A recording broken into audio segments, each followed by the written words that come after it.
पथ के द्वारा अब हम ऐसे रास्ते पे चलेंगे जो आपको सफलता की ओर ले जाएगी। हमारा लक्ष्य आपके साथ मिलकर आपको आपकी मंजिल तक पहुंचाना है। इसीलिए हम लेकर आए हैं ऑब्जेक्टिव क्वेश्चनों की सीरीज। इस ऑब्जेक्टिव क्वेश्चनों के माध्यम से हम चाहेंगे कि आप 50 से 50 क्वेश्चन अटेम्प्ट कर सकें। ठीक है, तो इसीलिए आप हमारा साथ दें, हमारे साथ जुड़े रहें, हमारे वीडियोस को देखें। एक एक वीडियो चुन चुन के लाया जाएगा, वो सारे ऑब्जेक्टिव, सारे बुक, जिसके माध्यम से आपका जो डर है कि किसी तरह से मेरा ऑब्जेक्टिव ना छूट जाए, उन सारे डरों को हम दूर करेंगे। जय हिंद प्यारे बच्चों, मैं शशि सर एजुकेशन पथ के इस प्लेटफॉर्म पे आपका स्वागत करता हूं। और आज हमारी हिस्ट्री की अगली सीरीज जो कि लेसन 8 की है, हमारी है आइए क्वेश्चन बैंक से रिलेटेड। इसमें जितने भी ऑब्जेक्टिव क्वेश्चन होते हैं जो बन सकते हैं आगामी एग्जाम के लिए, आपके लिए बहुत जरूरी है, उसकी तैयारी के ध्येय से हम आगे बढ़ते हैं। चलिए शुरू करते हैं इस क्विज को। आइए हम पढ़ते हैं कि जबकि पहला प्रश्न है कि 95 स्थापनाएं किसने लिखा था? 95 स्थापनाएं किसने लिखा था? पहला ऑप्शन है मार्टिन लूथर, दूसरा यानी बी है Karl Marx, Martin Luther King या द्वारकानाथ टैगोर। तो ये 4 ऑप्शन है आपके सामने। अब आप अपने आप में इसका जवाब अपने ब्रेन में, अपने दिमाग में इस चीज को निकाल लीजिए कि भाई कौन सा आंसर है और मेरे आंसर से मैच कर लीजिए एज अ प्रैक्टिस के हिसाब से। तो इसका आंसर है मार्टिन लूथर। दूसरा प्रश्न है गुटेनबर्ग ने सर्वप्रथम किस पुस्तक की छपाई की थी? गुटेनबर्ग ने, जो कि छपाई के क्षेत्र में मतलब इनका प्रथम स्थान है कि इन्होंने ही छपाई की मशीन का आविष्कार किया। तो उन्होंने क्या छापा था? कुरान, गीता, हदीस या बाइबल। तो मैं जनरली आप पढ़े हुए तो आपने जाना होगा कि जिस धर्म से बिलोंग करते थे उसी की इन्होंने धार्मिक पुस्तक सबसे पहले छापी थी, यानी Bible is the right answer. आइए तीसरा प्रश्न है रूसो कहाँ के दार्शनिक थे? रूसो व्यक्ति थे, वो कहाँ के दार्शनिक थे? फ्रांस, रूस, अमेरिका या इंग्लैंड? तो इसका आंसर क्या होगा? इसका आंसर होगा फ्रांस। क्या होगा? फ्रांस। जी हाँ, रूसो फ्रांस के थे। गुटेनबर्ग का जन्म कहाँ हुआ था? अब इतने बड़े व्यक्ति हैं जिन्होंने आज इतने बड़े क्रांतिकारी चीज, जो पुस्तक की बात की जा रही, वो छपाई का आरंभ किया। तो ऐसे व्यक्ति के बारे में जानना तो थोड़ा बनता है कि आखिर ये गुटेनबर्ग का जन्म कहाँ हुआ था। अमेरिका, जर्मनी, जापान या इंग्लैंड? ये 4 ऑप्शन आपके सामने है। तो इसका आंसर क्या होगा? तो इसका आंसर जी होगा जर्मनी।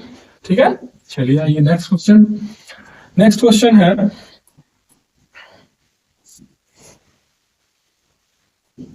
क्वेश्चन है कि हिंदुस्तान रिव्यू का प्रकाशन किसने आरंभ किया? रामकृष्ण वर्मा, श्री कृष्ण सिंह, मजहरुल हक या सचिदानंद? ये 4 ऑप्शन आपके सामने है। अब आप इसका आंसर एनालिसिस कीजिए कि इसका आंसर क्या हो सकता है। तो इसका आंसर है सचिदानंद सिंह जी थे जिन्होंने हिंदुस्तान रिव्यू का प्रकाशन आरंभ किया था। आइए कागज का आविष्कार किस देश में हुआ था? चीन, जर्मनी, जापान या रोम? ये 4 ऑप्शन आपके सामने हैं। इसका आंसर क्या होगा? इसका आंसर हो जाएगा जर्मनी। आप इस चीज को हमेशा ध्यान रखें, आपको क्विक, जितना जल्दी हो सके आप अपना बेस्ट जवाब निकालें। क्या आपके दिमाग में है? अगर नहीं है तो एक बार सुनते जाए और नेक्स्ट बार फिर से इसको रिवीजन करें। महात्मा गांधी ने किस पत्र का संपादन किया था? यानी एक तरह से कहिए किस पत्र या पत्रिका को लॉन्च किया था या शुरू किया था? क्या है? कॉमनवेल्थ, यंग इंडिया, बंगाली या बिहारी? 4 ऑप्शन आपके सामने हैं। जी हाँ, तो आपका आंसर क्या होगा? ये आप अपने सोच के रखिए। ये इसका आंसर होगा यंग इंडिया। जी हाँ, यंग इंडिया। चलिए नेक्स्ट क्वेश्चन की ओर। ये क्या है कि मार्टिन लूथर कौन थे? मार्टिन लूथर कौन थे? मार्टिन लूथर कौन थे भाई? दार्शनिक थे, राजनीतिज्ञ थे, धर्म सुधारक थे या समाज सुधारक थे? आपके सामने 4 ऑप्शन है। तो इसका आंसर क्या होना चाहिए? एक तरह के वो कहिए कि समाज सुधारक तो कह भी सकते हैं, मगर उनको धर्म के विषय में थोड़ा सा ज्यादा ही इन्फ्लुएंसर थे, मतलब समझाने वाले, एक्सप्लेन करने वाले उस तरह के व्यक्ति थे। तो इसीलिए धर्म सुधारक इज द, मतलब ये ज्यादा सटीक आंसर होता है उनके लिए कि मार्टिन लूथर क्या थे, धर्म की जो मान्यताएं थी उसको लेकर वो काफी अवेयरनेस लोगों में फैलाते थे, समझाते थे। तो इसीलिए मार्टिन लूथर का संबंध धर्म सुधारक के रूप में देखा जाता है। भारतीय समाचार पत्रों में मुक्तिदाता के रूप में, भारतीय समाचार पत्रों के यानी भारत में समाचार पत्रों के मुक्तिदाता के रूप में किस गवर्नर यानी अंग्रेज अधिकारी को माना जाता है कि जिसने मुक्ति दिलाई यहाँ के समाचार पत्रों को? लिप्टन, वेलेस्ली, विलियम बेंटिक या चार्ल्स मेडकॉफ? चार ऑप्शन आपके सामने है। तो इनमें से सटीक आंसर जो है, मुक्ति दाता के तौर पे जाना जाता था चार्ल्स मेडकॉफ को। Charles Metcalfe is the right answer. मुक्तिदाता कौन थे? Charles Metcalfe. जी हाँ, चार्ल्स मेडकॉफ मुक्तिदाता है। समाचार पत्रों को स्वतंत्रता दे पाए उन्हें, खुलकर लिखने की आजादी, वो भी अंग्रेजों के शासनकाल में। किसने कहा मुद्रण यानी प्रकाशन या प्रिंटिंग, मुद्रण ईश्वर की दी हुई महानतम देन है, सबसे बड़ा तोहफा है? क्या ये महात्मा गांधी, मार्टिन लूथर, मोहम्मद पैगंबर या ईसा मसीह? तो आई थिंक एक दो ऑप्शन तो आप पहले ही छाट सकते हैं, क्योंकि उस समय में ये चीज रहा ही नहीं था, तो इस बात को कहना ही बेकार है। तो फिलहाल हम डायरेक्ट आंसर पे चलते हैं, ये है Martin Luther. Martin Luther is the right answer. आइए रिवीजन करते चलेंगे, ध्यान से रखना है, फिर से सुनना है, ताकि आप इस चीज को दोबारा एकदम फिक्स कर ले अपने दिमाग में। आप इसको 2 बार 3 बार 4 बार अगर देख लेंगे तो मैं विश्वास दिलाता हूं आपको कि इसमें से एक भी प्रश्न यदि आपके एग्जाम में आता तो आपसे छूटेगा नहीं, बशर्ते कि आप अपने मोबाइल को क्या बनाना है? वरदान बनाना है, श्राप नहीं बनाना है, वरदान। इन सब चीजों के सुनने का समय है, इस पर ध्यान दीजिए। आइए, मराठा समाचार पत्र किस भाषा में या किस भाषा से संबंधित था? अंग्रेजी, हिंदी, बांग्ला या मराठी? ये यहाँ पे मराठा समाचार पत्र तो था, मगर भाषा उसकी क्या थी? तो उसकी भाषा थी, आप आंसर अपने दिमाग में रखें और यहाँ पर मेरे साथ साथ उस चीज को मैच करते चले। ये थी अंग्रेजी, थी नाम था मराठा, मगर प्रकाशन किस भाषा में हो रही थी? अंग्रेजी में। अमृत बाजार पत्रिका के संपादक यानी उसको शुरुआत करने वाले या मुद्रित करने वाले या प्रकाशित करने वाले कौन थे? मोतीलाल घोष, भारतेंदु हरिश्चंद्र, राजा राम मोहन राय या सच्चिदानंद सिन्हा? चारों ऑप्शन आपके सामने है, आप अपने आप में इस चीज का आंसर निकाल के रखिए, क्या होना चाहिए आंसर। तो इसका सटीक आंसर जो कि मेरे पास है वो है Motilal Ghosh. Motilal Ghosh is the right answer. Motilal Ghosh ही है जिन्होंने अमृत बाजार पत्रिका आरंभ की थी। ठीक है, 13वां क्वेश्चन है, 95 थीसिस किसने लिखी थी? रूसो ने, कार्ल मार्क्स ने, मार्टिन लूथर ने या गुटेनबर्ग ने? 95 थीसिस। क्वेश्चन भी याद रखना है, आंसर भी याद रखना है। आंसर तो आपको बस इसको बार बार रिपीट करने से ही हो जाएगा। तो 95 थीसिस किसने लिखा है? मार्टिन लूथर ने। आइए नेक्स्ट क्वेश्चन की ओर चलते हैं। नेक्स्ट क्वेश्चन है कि मिरात उल अखबार के संस्थापक कौन थे? मिरात उल अखबार के संस्थापक कौन थे? तो आपने आंसर लगा रखा होगा, अगर आपको याद होगा, आपने पढ़ा होगा, ध्यान होगा तो राजा राम मोहन राय, मौलाना अबुल कलाम आजाद और यहाँ है मनमोहन घोष, खान अब्दुल गफ्फार खान। तो आपके हिसाब से क्या आंसर होना चाहिए? आंसर इसका जो एग्जैक्ट आंसर है, मिरात उल अखबार के लेखक थे राजा राम मोहन राय।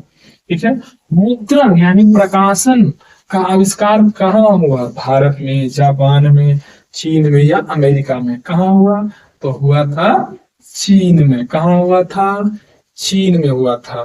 कहाँ हुआ था? ठीक है, ये तो क्लियर है ना आपको कि ये चीन से ही चालू हुआ था। चलिए, निम्न में से किस पत्र ने रातों रात वर्नाकुलर प्रेस एक्ट से बचने के लिए, यानी वर्नाकुलर प्रेस एक्ट क्या था, प्रेस पर प्रतिबंध लगाया गया था। इस एक्ट के माध्यम से प्रेस की स्वतंत्रता को निरस्त यानी खत्म कर दिया गया था। तो इससे बचने के लिए अपनी भाषा बदल दी। किस पत्रिका ने इस, मतलब ये था कि कुछ भाषाओं पर ये एक्ट लगता था, तो उस पत्रिका ने रातों रात अपनी भाषा ही क्या की, बदल दी। तो वो कौन सी पत्रिका थी? तो उस पत्रिका का नाम हरिजन था क्या, अमृत बाजार था क्या, मराठा था या यंग इंडियन था? तो जैसा कि इसका आंसर है अमृत बाजार पत्रिका इसका सही आंसर है, जिसने रातों रात अपना क्या किया, भाषाई रूपांतरण कर लिया कि भाई हम इस भाषा में नहीं, हम इस भाषा में छापेंगे। ठीक है, क्लियर? चलिए ठीक, आगे चलते हैं। आगे हमारा जो प्रश्न है, यहाँ पे हम जो कि देख सकते हैं एक VVI, और उसमें भी मोस्ट VVI, विश्व का सर्वप्रथम मुद्रण की शुरुआत कहाँ हुई थी? तो ये क्वेश्चन तो अभी थोड़ा देर पहले हमने डील किया कि ये चीन ही है जहां से, यानी ये क्वेश्चन क्या है कि बार बार रिपीट हो रहा है, रिपीटेड क्वेश्चन है। चलिए ठीक है, वर्नाकुलर प्रेस एक्ट को किसने रद्द किया कि भाई ये प्रेस पर इस तरह का प्रतिबंध ठीक बात नहीं है, इसको कैंसिल किया जाना चाहिए? तो ये किया था Lord Lytton, Lord Dalhousie, Lord Ripon या लॉर्ड इरविन ने। चारों ऑप्शन आपके सामने है, तो इसका ऑप्शन है लॉर्ड रिपन। लॉर्ड रिपन इसने क्या किया था, वर्नाकुलर प्रेस एक्ट को रद्द किया था। रद्द मतलब खत्म कर देना। न्यू इंडिया समाचार पत्र को किसने शुरू किया? न्यू इंडिया वर्ड क्या रखिएगा, न्यू इंडिया समाचार पत्र को किसने शुरू किया? महात्मा गांधी, एनी बेसेंट, राजा राम मोहन राय या मनमोहन घोष? तो इसका आंसर है जी हाँ, Annie Besant. Annie Besant. New India Annie Besant, new India समाचार पत्र एनी बेसेंट, न्यू इंडिया समाचार पत्र एनी बेसेंट, न्यू इंडिया समाचार पत्र Annie Besant. Ilbert bill, Ilbert bill किसके शासनकाल में पारित हुआ था? कौन था गवर्नर जनरल? तो इल्बर्ट बिल जो लाया गया था वो किसके शासनकाल में भारत में पारित हुआ? Lord Lytton, Lord Ripon, Lord Dalhousie, Lord Curzon. तो इसका आंसर होगा Lord Ripon. Lord Ripon is the right answer. Lord Ripon ही था जिसके समय में ये लागू हुआ। इंडिपेंडेंस, इंडिपेंडेंस का सर्वप्रथम, ये मतलब मैगजीन थी, तो इंडिपेंडेंट का प्रकाशन किसने किया था? ये जो पुस्तक इसका प्रकाशन किसने किया था? एनी बेसेंट, मोतीलाल नेहरू, गांधी जी या मार्टिन लूथर? तो इसका एक्जेक्ट आंसर है Motilal Nehru is the right answer. I think Motilal Nehru, जी हाँ confirm, Motilal Nehru exact done. Motilal Nehru ही इंडिपेंडेंस के प्रकाशक थे। चलिए ये इस सेट का अंतिम प्रश्न है। संवाद कौमुदी, संवाद कौमुदी ये जो प्रकाशन है किस भाषा में हुई थी? ये जो पुस्तिका थी या आप कहिए कि पत्रिका थी, इसका प्रकाशन किस भाषा में था? क्या बांग्ला, हिंदी, मराठी या अंग्रेजी? तो ये अंतिम क्वेश्चन है और इसका आंसर मगर सबसे पहला है बांग्ला भाषा में। ठीक है, तो इसके साथ ये हमारा 8वां सेट का सीरीज यानी पूरे हिस्ट्री का सीरीज का ये अंतिम था। हिस्ट्री इसके साथ समाप्त होता है। आशा है आप इस पूरे 8वें वीडियो को अच्छे से देखेंगे ताकि आपका हिस्ट्री का एक भी प्रश्न ना छूटे। जय हिंद, जय भारत।